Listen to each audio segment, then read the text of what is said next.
पुरानी कहावत है साहब के पूत सपूत तो क्यों धन संचय और पूत कपूत तो क्यों धन संचय। आज के युग में आपको ध्यान है कि एक माँ की हत्या, निर्मम हत्या कर दी गई और करवाने वाली उसकी अपनी बेटी थी। ये हत्या सिर्फ एक महिला की नहीं थी, ये रिश्तों की हत्या थी, ये मानवता की हत्या थी, ये हर उस प्रेम करने वाले की हत्या थी जो अपने बच्चों के लिए अपना जीवन निसार कर देता है। बेटी पकड़ी गई है, एक आरोपी फरार है जिसको मास्टरमाइंड बताया जा रहा है। मेरे साथ में इस टाइम पे नीरज शर्मा के भाई मेरे साथ में जुड़े हुए हैं, राकेश शर्मा जी।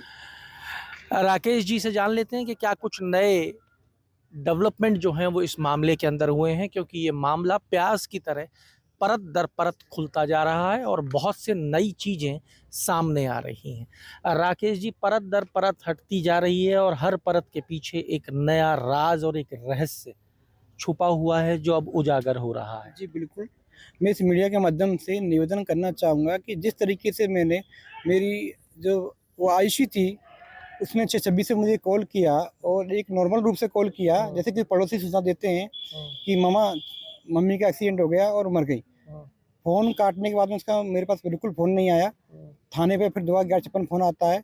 सबसे बड़ी बात ये है कि जिस तरीके से इन्होंने बहुत शातिर अंदाज़ से इस घटना को अंजाम दिया और मैंने जो एफआईआर कटाई थी, वो सिंपल एफआईआर कटाई थी। इस आधार पर 7 आरोपियों को पकड़ा गया। 6 तारीख के बाद आपको क्यों लगा कि ये साजिश है जो आपने एफआईआर करा दी? जिस तरीके से आयुषी का फ़ोन मेरे पास आया, उसमें किसी प्रकार की कोई रोना, चिल्लाना, बिखलाहट करना, बाकी सच्चाई ये है कि कोई भी फैमिली की अगर बच्ची की माँ मरती है, सच्चाई ये है कि वो बोल भी नहीं पाती कि उसके साथ हुआ क्या है। उसको 2-3 लोगों को सँभालना पड़ता है और दूसरा ही आदमी कह पाता है कि सब ऐसा हादसा हुआ है। क्या सिर्फ यही एक कारण था या पुराने भी कोई ऐसे एपिसोड चल रहे थे जो आपको ये इशारा कर रहे थे कि ये हत्या नहीं, ये एक्सीडेंट नहीं है, एक हत्याकांड है? पूर्व में भी इसी आयुषी के द्वारा और बलराम के द्वारा मेरी सिस्टर को विभिन्न तरीके से परेशान किया जाता था। आयुषी के द्वारा कई बार मेरी सिस्टर के साथ मारपीट की गई है। विभिन्न तरीके के डॉक्यूमेंट्स की चोरी की गई है। जो सिस्टर के एजुकेशन संबंधी डॉक्यूमेंट्स थे, प्रॉपर्टी संबंधी डॉक्यूमेंट्स थे, उनको चोर करके ले गई है। 3.5 लाख रुपए भी चोरी करके ले गई है। इसके अलावा अन्य विभिन्न प्रकार के जो इसने जो अंजाम दिया है, सिस्टर को जो शारीरिक उनको जो कष्ट दिया है, इनके बारे में मेरी सिस्टर मुझे बताया करती थी। इसके अलावा सिस्टर ने ये भी बताया कि भैया इसने विभिन्न तरह की याचिका लगा के डिस्ट्रिक्ट कोर्ट में और माननीय उच्च न्यायालय में विभिन्न तरह की याचिका लगा दी है। इसके कारण मुझे आयुषी ने किस बात की याचिका लगा दी कोर्ट में? या आईसी ने जो मेरी सिस्टर को जो जीजाजी के मरने के बाद में जो भी लाभ जीपीएफ का, एसआई का, ग्रेच्युटी का, पीएल सेंटर का एवं अन्य जो भी लाभ सरकार के द्वारा जो लाभ मिलते हैं, उन सभी लाभ को रोकने के लिए कि ये सारे लाभ मुझे ही मिले, इस हेतु उसने माँ को नहीं मिले? माँ को नहीं मिले, जबकि सबसे भाई को प्रथम ना मिले? भाई को ना मिले। सबसे प्रथम राइट जो होता है वो पत्नी का ही होता है। दूसरी बात, उसने उत्तराधिकार का भी एक जो है माननीय सत्र न्यायालय में लगा हुआ है, जिसकी भी मैंने प्रमाण पत्र प्राप्त की है। उसमें भी उसने अपने स्वयं के भाई को, निबंधित भाई को भी पार्टी बना रखा है। इस हद तक, इस आलम तक उसको संपत्ति हड़पने की बदनीयती थी। तो ये कैसे एकदम से कैसे जागृत हो गया? शुरू से इस तरीके का नेचर था या बाद में बदलाव हुआ? ऐसा क्या उसके जीवन में बदला जो एकदम से ऐसी इतनी इस हद तक चली गई? दिसंबर 24 के बाद में बलराम के द्वारा इसको ब्रेन वॉश करके, ब्रेन वॉश किस तरीके से किया गया ये तो ठाकुर जी जाने या वो जाने, लेकिन इसको ब्रेन वॉश इस तरीके से किया गया कि जो बलराम बोलता था वो ही करती थी। सही क्या है, गलत क्या है, उसको मालूम नहीं था, क्योंकि जिस दिन सिस्टर की दुर्घटना हुई, जिसमें बाद में हत्या की इतने सारे लोग निकल के आए हैं, उस समय भी सबसे बड़ी प्रश्न ये उठता है कि जिस आयुषी से मेरे 1.5 साल से कोई कॉन्टैक्ट नहीं थे, वो किसके कहने से उसने मुझे फ़ोन किया और किसके कहने से फिर थाने से फ़ोन किया।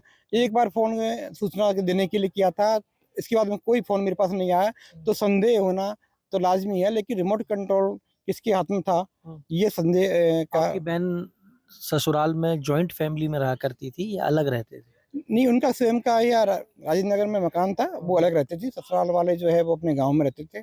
लेकिन ससुराल वालों में से जो मोहन है, उसकी बदनीयती संपत्ति हड़पने की बहुत बरसों से चल रही थी। ये मोहन मोहन कौन है? मोहन बलराम का पिता है, अच्छा, जो हमेशा आपके जीजा जी के भाई, बड़े या छोटे? बड़ा भाई, बड़ा भाई। जिसकी संपत्ति हड़पने की लालसा बरसों से चल रही थी। और लेकिन वो कहाँ रहते? वो गांव प्रत्रक गांव बावनपुरा रहते हैं। अच्छा, उनकी क्या आर्थिक स्थिति है, वो क्या करते हैं? उनकी आर्थिक स्थिति शून्य है, लेकिन जो ज़मीनें हैं वो रोड पे आने से इनकी जो नीयत है, वो जीजाजी की जो संपत्ति का जो हिस्से बँटवारा में आया था, उसको हड़पने की उनकी पूर्व में भी इन्होंने कोई 2 बीघा ज़मीन जीजाजी की बिना कंसेंट के बेच दी, जैसा कि सिस्टर ने बताया अच्छा, था। आपके जीजाजी के पास में पैतृक संपदा भी थी गाँव के अंदर?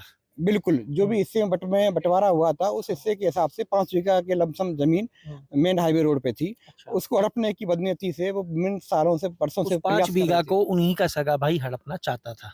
बिल्कुल, वो और इस हेतु उसने विभिन्न तरह के प्रयास भी किए और एक जो कंबाइंड संपत्ति थी, 2 बीघा ज़मीन, जैसा कि सिस्टर ने मुझे बताया था, वो ज़मीन भी उन्होंने बेच दी। इस संबंध में भी उन्होंने एफआईआर जो संबंधित थाने में दर्ज कराई, इसके संबंध में भी सिस्टर ने मुझे बताया था। अच्छा, और कुछ ऐसी चीज़ जो आपको कैद लगती है? सर्वप्रथम बात ये आती है कि जीजाजी की मृत्यु के बाद में, इसके बाद में सिस्टर की मृत्यु हुई है। सिस्टर की मृत्यु के बाद मैंने एफआईआर कटाई है। एफआईआर के बाद में भारी मात्रा में 7 मुलजिम पकड़ में आए।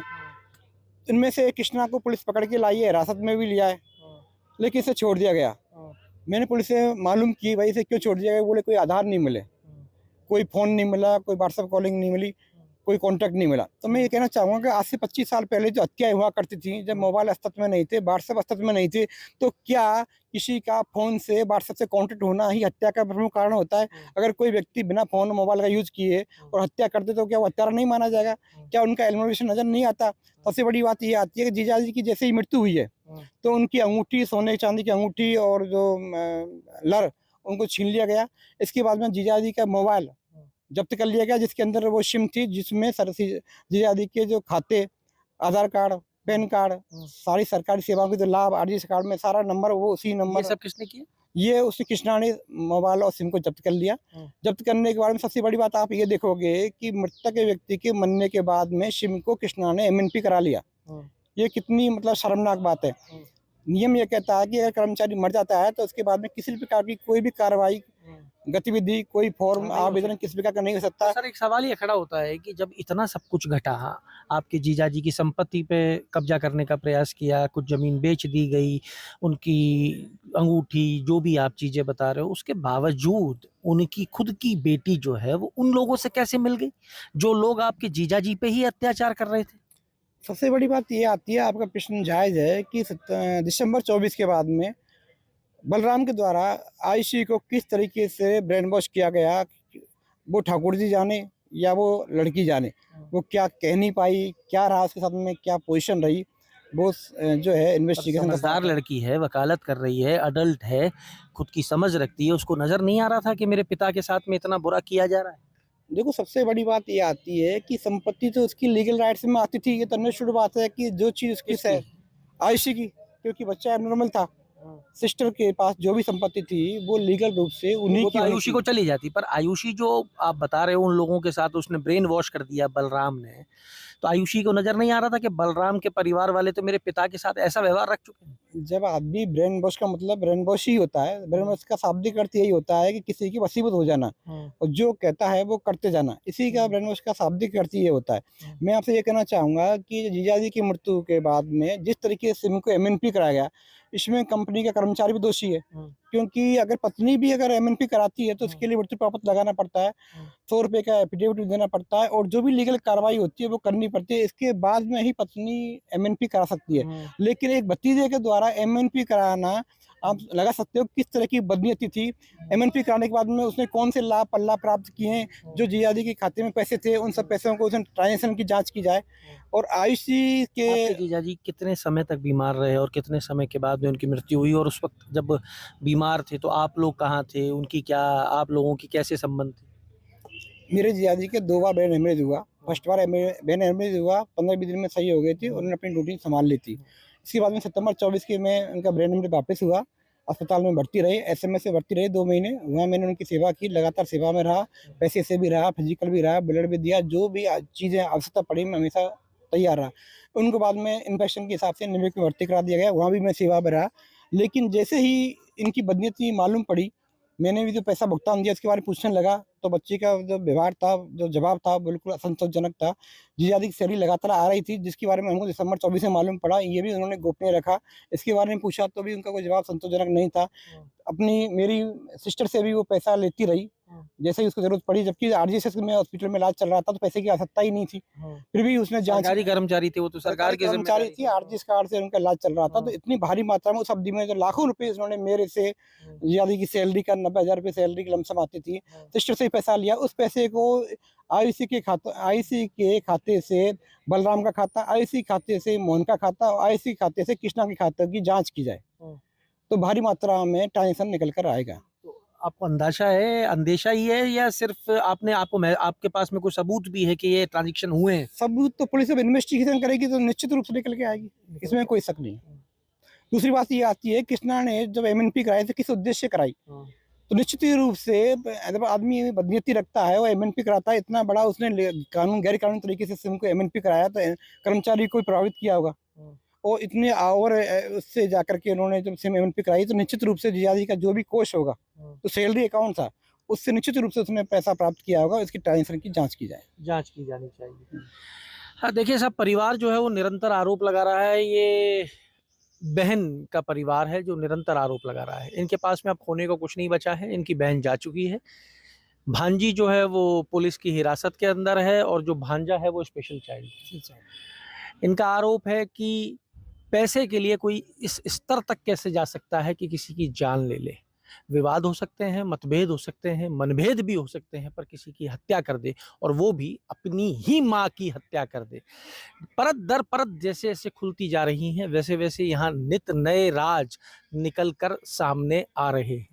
अब जब तक बलराम पकड़ में नहीं आता है, जब तक इस पूरी गुत्थी को सुलझाना आसान नजर नहीं आ रहा है। परिवार भी अपनी खोज में लगा हुआ है, क्योंकि आप क्या चाहते हो, आपके ऊपर भी कहीं ना कहीं आरोप और इशारे आए हैं कि आप लोग भी अब जो आपकी बहन की संपत्ति है, आप लोग चाहते हो कि उसमें आपकी हिस्सेदारी बने। ये आरोप निराधार हैं। अब उनके पास से कुछ बचा ही नहीं है कहने के लिए।